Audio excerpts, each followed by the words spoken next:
Okay, Steff, gehen wir's an. Auf geht's. Und viel Spaß.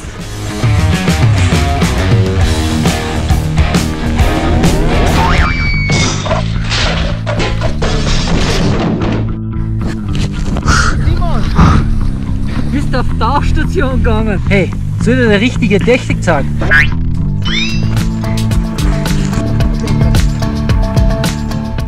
Das Skifahren im Gelände ist für mich das Spiel um die zentrale Mittellage. Einfach wirklich aktiv aus den Beinen aus bewegen und der Oberkörper bleibt ganz ruhig.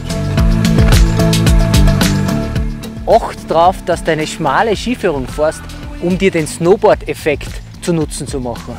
Da hast du einfach mehr Auftrieb. Und dann einfach aktiv aus den Beinen aus.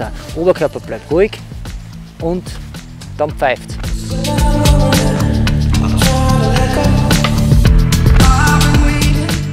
Den Ski drehst du wirklich erst an der Schneeoberfläche. Das heißt, reindrücken, den Ski kommen lassen an die Oberfläche und dann kannst du den Ski ganz schwerelos drehen.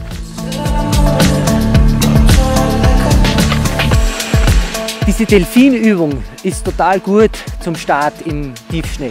Einfach wie ein Delfin rein in den Tiefschnee, wieder raus, rein in den Tiefschnee und wieder raus. Und das aktiv aus den Beinen raus.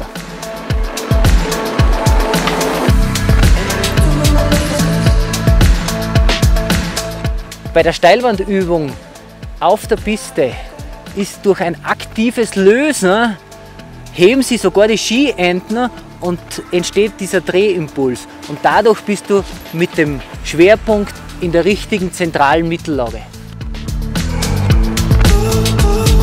Stell dir mal einfach hin in eine neutrale Position, nicht zu weit hinten, nicht zu weit vorne und schön achsenparallel, leicht gebeugt und dann füll dir mal ein, dass du einfach eine schöne Mittellage hast. Perfekt.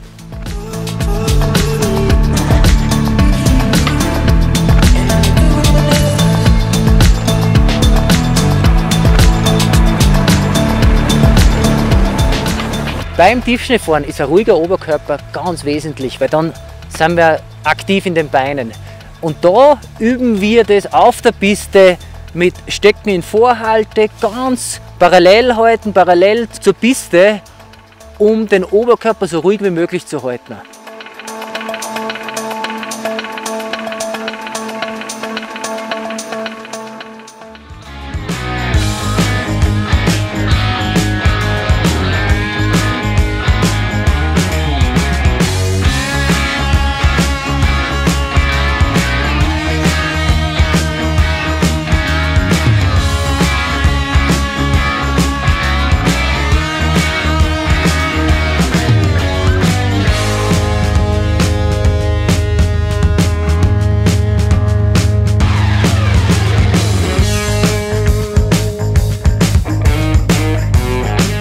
Ich bin der Stefan Görgl. Ich hoffe, ihr habt heute was dazugelernt und ihr seid sicher am Berg unterwegs.